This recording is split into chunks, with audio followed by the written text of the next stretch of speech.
So the 2020 NHL entry draft is going to be about 6 months away from now, and teams are already kind of marking that on their calendar as the big day for their team this year. The Detroit Red Wings being one of those teams. We're going to take a look at the top 10 prospects in this year's NHL entry draft for the winter edition. Make sure to give this video a thumbs up and a subscribe. Let's get right into this. Alright, so I'm actually going to cheat a little bit here to start things off. So we're going to do a top 12 as two honorable mentions are going to be mentioned right off the bat. So pretty much these top, I could do a top 10, but some of these guys might end up sliding into the top 10, 11, and 12. So, and one of them I actually really want to talk about. So that's kind of the main reason. But at number 12, based off of different rankings I saw, they have the centerman from Canada, Dawson Mercer. I think that's how you say it. He's playing in the QMJHL with the Drummondville Tigers. They're projecting him to be a future top 6 winger in the NHL. He battles for position in front of the net, along the boards. It seems like a pretty good player. He's got good hockey IQ, and he kind of stands out because of that. Really good player. I think this is a guy, again, we see a lot of Canadians on this list, especially toward the top, as you'll see. But there's another good player, a good centerman, and I think a team that could definitely use him. There's plenty of teams, obviously Detroit. There's a couple of teams, Ottawa. There's teams in the mix for a guy like this. I would really be clamoring for a centerman to fill out the depth on their organization. And I think this would be a really good pickup for a team. All right, so this is where things get interesting. As at number 11, we have Yaroslav Askarov, the goaltender playing. He's a Russian goaltender playing in the KHL with SK Petersburg. All right, so this guy has been at number 11 in this ranking. I've seen him as far up as number 3 in this year's draft. Askarov is going to be very interesting to watch over the next couple of months. His draft stock really rose in the fall, and now he is finding himself at 11, possibly number 3. We'll have to wait and see, but depends on the team that's going to pick him, because if you have a goaltender already, not that Boston would have this pick, but the Boston Bruins probably not going to go for him if they had a pick there. Like, there's certain teams where it just doesn't make any sense for them to go for a guy like that. Montreal, you have Carey Price, Caden Primo. Do you want another guy like that? Maybe Ottawa would be in. The Florida Panthers picked up their goaltender last year. So you just kind of wonder what kind of team's going to go for a guy like this. But, again, they added Sergei Bobrovsky, and then they picked up that young goaltender in Florida. So, again, it depends on the team if they feel comfortable with their situation or they want to look at a guy. He's a big butterfly goaltender. He has the potential to become a franchise goaltender in this NHL. He's projected to be a Vezina finalist year after year. It seems like a very good goaltender, a generational goaltender. And really, they're saying this is the last really good Russian goaltender we've seen since some guy named Andrei Vasilevsky. So, again, that brings up the question, would Detroit go for a guy like that? Considering they have a first-round pick, they've done it before with Vazzy, has Steve Eisman. Would he do it again with Askarov? Possibly an option there. The Ottawa Senators would definitely be in the mix, I would think. They have 2 first-round picks, possibly in the top 10 if San Jose and Ottawa end up in that top 10 and the lottery works their way. That could definitely be an option for the Senators as well. Okay.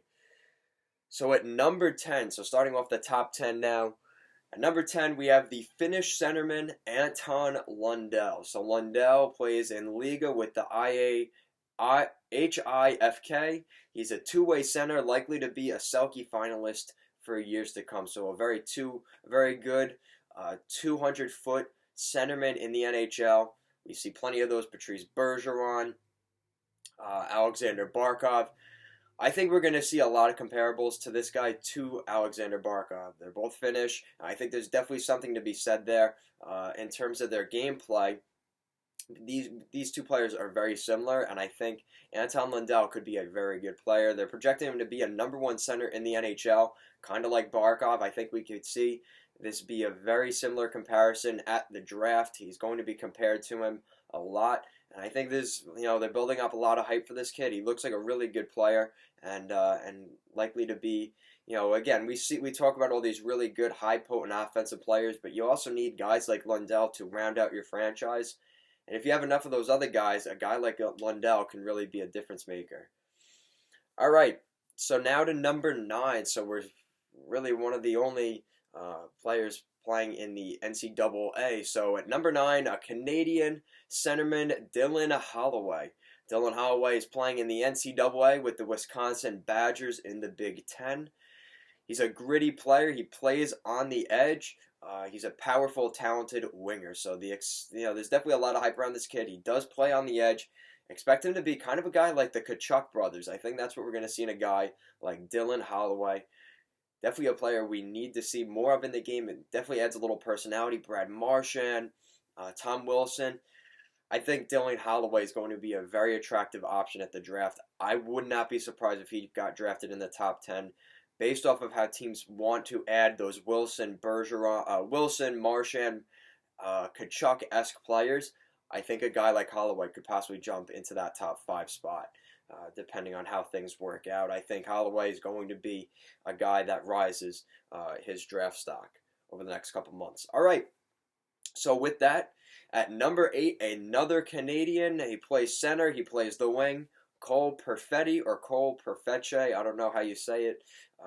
One of those two, more than likely, or maybe something else completely off the board. He plays in the OHL with the Saginaw Spirit. He's a good passer, a great release, and hockey IQ. So Cole Perfetti or Perfecce kind of reminds me of a guy like Nick Backstrom.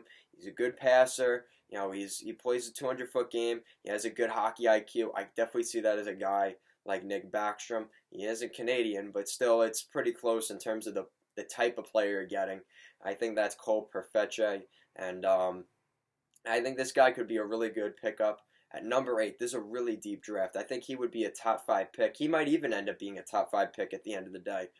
But there's a lot, this is a guy, he's going to be a very highly rated player. And in most drafts, he would definitely be going in the top 5, possibly even the top 3. All right, so that means at number 7, we have the first Swedish guy on the list here. Winger Lucas Raymond. There's been a lot of talk about Lucas Raymond over the last couple of years, since really his World Juniors debut a couple of years back. Lucas Raymond plays in the SHL with the Frölunda, whatever they are. That's the same team also that Henrik Lundqvist and his brother currently plays for. Henrik Lundqvist grew up playing with the Frölunda team. So that's a pretty good organization there in the SHL. He's been playing really well down there. Him and a buddy we'll talk about in a couple of minutes, and Alexander Holtz. But Lucas Raymond, an excellent skater. He is an explosive skater, so he can really move fast. He's a fast skater. He has a strong upper body, and this is something key. He's strong, and he holds off defensemen. He's able to make plays along the boards and kind of make room for himself using his body, keeping players away from the puck. He's not an overly big guy, but he's a guy that can make room for himself based off his speed, his ability to find open space. Lucas Raymond will definitely be a highly rated prospect, and he can score goals, and that's another big thing with him. I think this is a guy, again, he's like Cole Perfecce. I think they could easily be a top 5 pick, and they could definitely be this season, depending on how things go, but a very highly sought after player coming into this draft. All right, so if you were getting nervous, Canada, that you weren't going to have enough Canadian guys, don't worry. You got another one here. Number 6, the right-handed defenseman, probably the best, well, no argument to some people, the best defenseman in this NHL draft.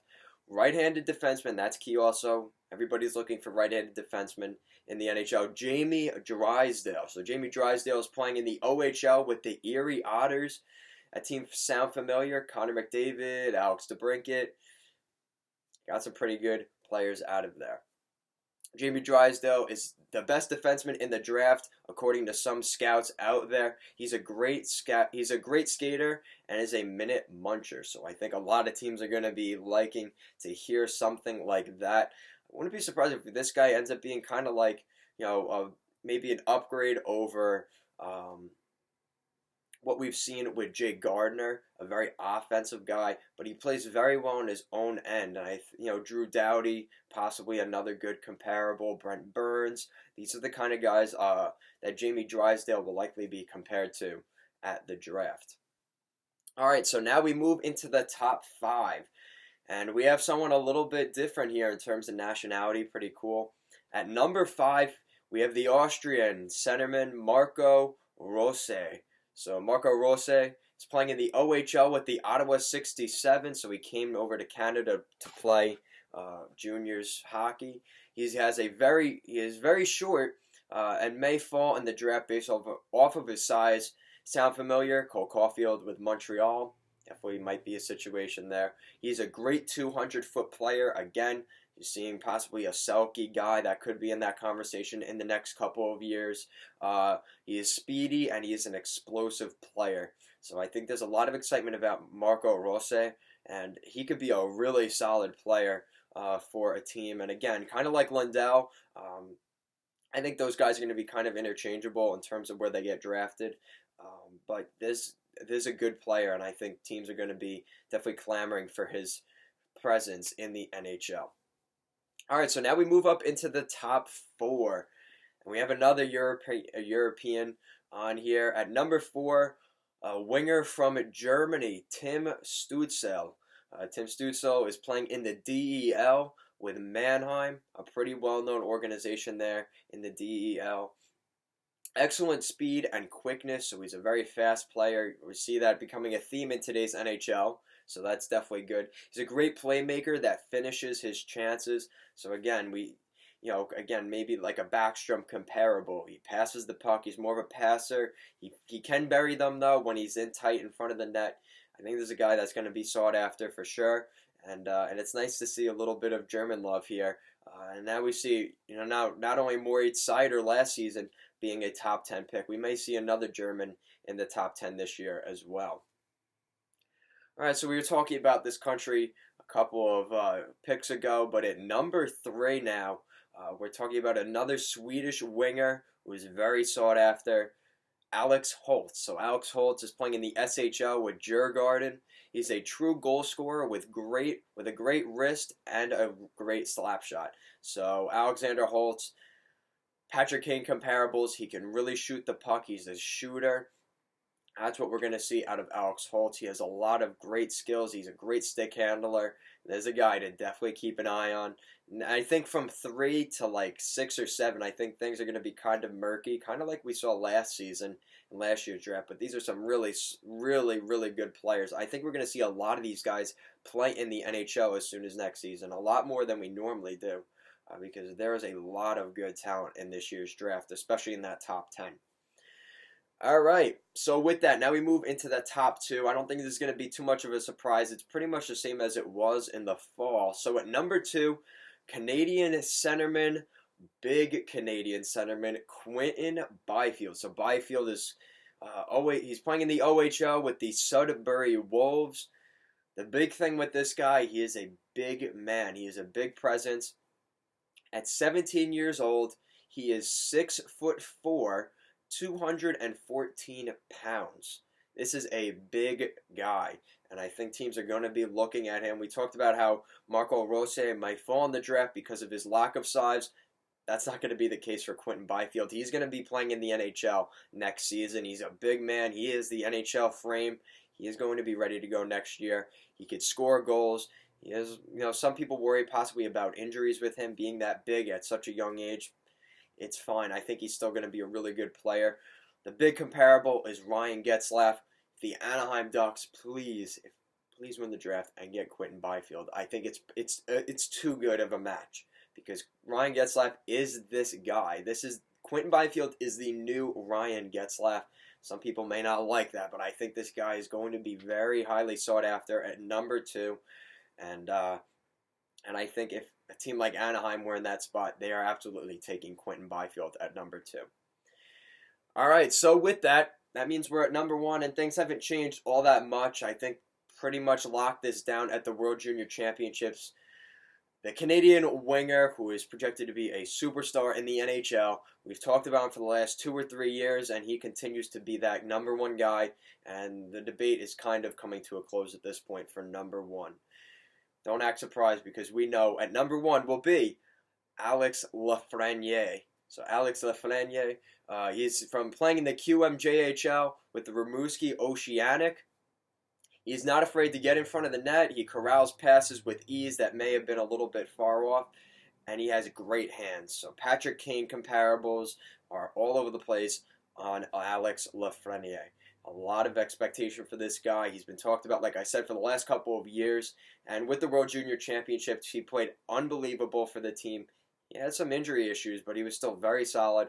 And the excitement is definitely there for Lafreniere. I think the Detroit Red Wings have started making jerseys on their nameplates now, on the back of their jerseys, trying to get him. The Montreal Canadiens seem like a fit as well, based off of the situation we've seen. With the fact that he's from Quebec, he plays in the Quebec World Major Juniors with Rimouski. Another fun fact there with Rimouski, some guy named Sidney Crosby also played with the Rimouski Oceanic back in the day. So they do have a pedigree with some really talented players, and we may be seeing that again here with Lafreniere. All right, so with that, that's it for the top 10. And I did I took a quick trip on the internet world to the NHL Tankathon. That's where the Detroit Red Wings find themselves pretty much every day, trying to see how many times they could win that first overall pick. Well, based off the top 3, the Buffalo Sabres moved up to number 3, so that's pretty insane. They get another really good player. More than likely, they would be projected to pick Alex Holtz, the winger, or Tim Stützle, the other winger. So they're projected to pick a winger at that spot. The Ottawa Senators will be picking up a pretty close native playing in the OHL with the Sudbury Wolves, Quentin Byfield at number 2. So the Senators got the second overall pick. And then at number 1, the Detroit Red Wings won the draft in that Tankathon. So they will pick up Alex Lafreniere. All right, so that's it for our quick recap of the draft. I think there's definitely going to be a lot of change from now until the NHL draft. I'll do another one at the end, or maybe during the Stanley Cup playoffs when there's not too much news other than the playoffs. Maybe I'll get another draft video out before then, or during that time, heading up into the NHL draft. So let me know what you think in the comment section down below. What do you think of the rankings? Possibly guys moving up, maybe down. Let me know in the comment section down below. Make sure to give this video a thumbs up and a subscribe. Check out our Instagram at goalline_hockey. That's at goalline_hockey. And then check out our Twitter at goal_hockey. That again, at goal_hockey. At the end, if you weren't able to hear me in time, check out the end of the video. We have a little, it shows you the Twitter and Instagram handles. So thank you for watching, and have a great day.